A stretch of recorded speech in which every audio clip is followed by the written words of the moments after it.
So are there some signs that can present themselves that show that you are a chosen one or are leading you in that direction? Now, this video is not going to be going over how to determine if you are one in the sense of what is a chosen one. I'm going to assume you already have an idea of what that is if you're watching this video. But I'm going to go over some of the signs that indicate that you are in alignment with that you are a chosen one, that you are here for a purpose, again, so on and so forth. Before we jump into that, my name is Dave and this is HeartSpace, where I'm creating videos every single day to help you along your heart path, to help the chosen ones, to help the wanderers, or to really help anyone who has that call, who has seen the light, who has expanded their awareness and is looking to move from their heart, looking to live a growth-centric experience and really expand their light even more. And one thing that's going to really help you do that is to get my free course down below, which will help you invite synchronicities, confirmations, and more in your life in as little as 3 days or less. And you can also check out my other programs that can help you with all aspects of spiritual growth and many other things. Now let's jump into 5 of the signs that mean you're a chosen one, starting with number 5 in reverse order. And it's one you probably already know, but you don't fit in, or you didn't fit in for a very long time. This is something that happened to me when I was a child. No matter what I did, I just didn't seem to fit in. Even if you try and fit in, you just don't. And even if you somehow integrate yourself into certain groups, you always feel almost out of place. And there's a reason for this. A lot of times it's because you're not meant to fit in this way. You're meant to think differently. You're meant to do things differently. You're meant to go down a different path and not get sucked into these mainstream things. And if you notice that you don't fit in, again, to not worry too much about it. I know it can be painful. I know it can be lonely for a time, but to also understand there are other chosen ones, there are wanderers, there are people doing this work and gravitating towards this kind of material. So you can find groups of people, you can find communities where you are supported despite thinking differently, despite moving differently, but despite being drawn to things differently, despite having different awarenesses. But if you've had that period in your life, maybe for a very long time, I had it since childhood all the way until being a young adult in my early 20s, where I just didn't fit in anywhere. And I finally learned how to embrace this and accept myself. And then certain other people started coming out the woodwork, so to speak, that were more on that wavelength, more on that frequency. And then I did have places where I quote unquote fit in, but I don't even like using that term because it's just like it was a match, it was a resonating, it was in alignment. So if you don't fit in, it could be a sign that you are a chosen one. Again, it's something that chosen ones, wanderers, people here that have come back for a purpose, a mission to expand awareness, whatever else it is, a lot of times feel this way because they can't get sucked in and drawn in to the mainstream, because that would prevent them from sharing their gifts. Now, number 4 is life is actually pretty challenging. That's why we have the first one of not fitting in. For wanderers, for chosen ones, life can be very challenging for many different reasons. Again, it can be challenging because you're not fitting in, because you just aren't interested in a lot of the mainstream societal things that a lot of people are, or you refuse to kind of bend and make yourself that way. And life is challenging because a lot of times it's preparing you for whatever it is you're going to do later that really expands consciousness, that expands awareness, that helps people, that serves, that really shines your light. And yes, in order to do that at a very powerful level, you're going to have to go through some certain challenges, certain lessons, certain things where it expands your awarenesses and things like that in order to do that later. You're not going to have necessarily a straightforward, always smooth ride.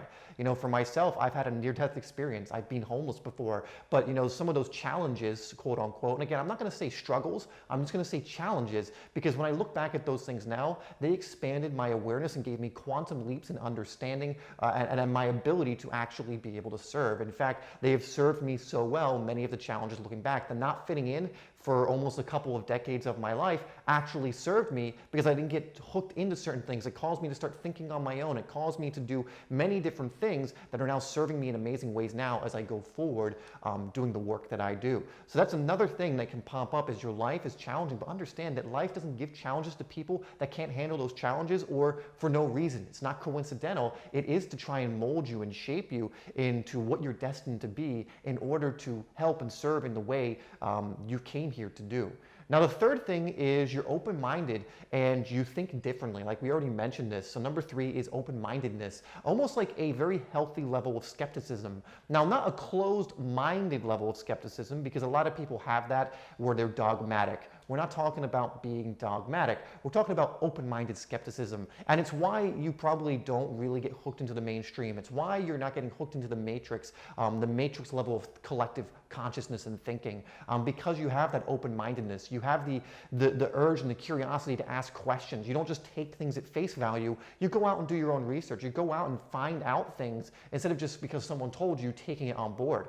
You probably are using that with this video, which I would encourage you to do. Essentially, you use your discernment and you're always developing it.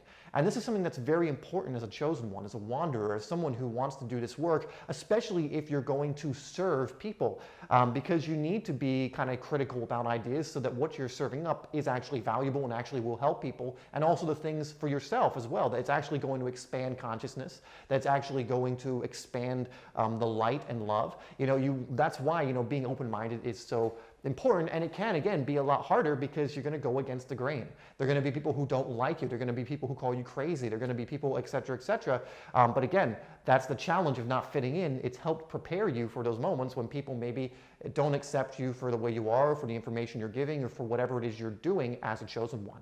But that open-mindedness is going to serve you well. And if you found you've always been like that, again, this was something I was always like when I was a kid. I was always questioning things. I was always a bit skeptical about things. It didn't matter if I was 5 years old and a 30-year-old adult was trying to tell me something. I'd always be asking questions like, well, why is that? It's like, that doesn't seem right. And there's even a story my dad told me about a teacher who I got into like, not an argument, but like this curiosity kind of flow, where eventually she said, I don't know. I don't know, because I just kept asking questions. But anyway, if you've noticed you've been doing the same, again, another big sign. Now, number 2 is you feel like you're being watched over, almost guided. Like there are other beings that are kind of guiding you and watching you over. And of course, in my eyes, that is very true. That is happening, but not a lot of people are aware of this. Not a lot of people are aware of what entities are, angels or egregores, if you know what egregores are, which you probably don't want them watching over you. But ultimately, you feel watched over and guided and like you're not alone.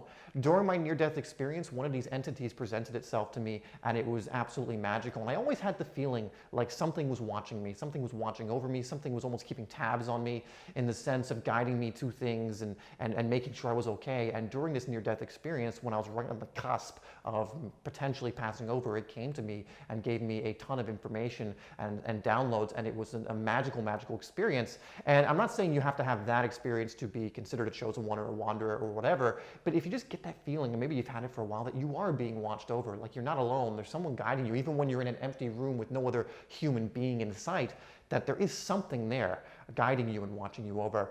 And number 1 is you've always just felt you've had huge potential and that you've been limitless to a certain degree.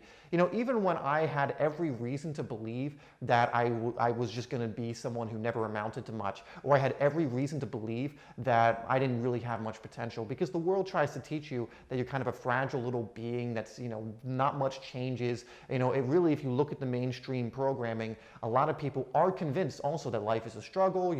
Some people are lucky and have it great. Some people are not. But the truth of the matter is we are all infinite potential. We all come from all that is.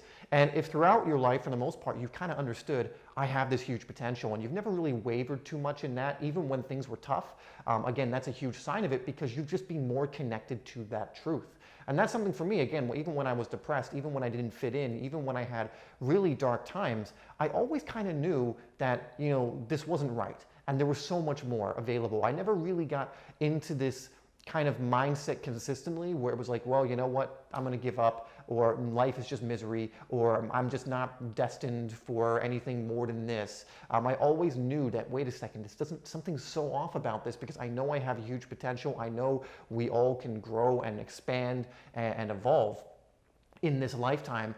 And it just didn't feel right to me. So if you kind of had the same feelings, you kind of understand wherever you're at right now, that you have huge potential, that there's something there that you just have to tap into and be consistent with, and that yes, great things will start coming in, things will expand, more coherence, harmony, abundance, and things will start coming in. Again, another sign that you are a chosen one, because you're tuned into that truth a little more vividly, because again, the majority of people, they do not understand that and easily get conditioned into believing that some people have it, some people don't. Or, some people are just lucky and some people are not.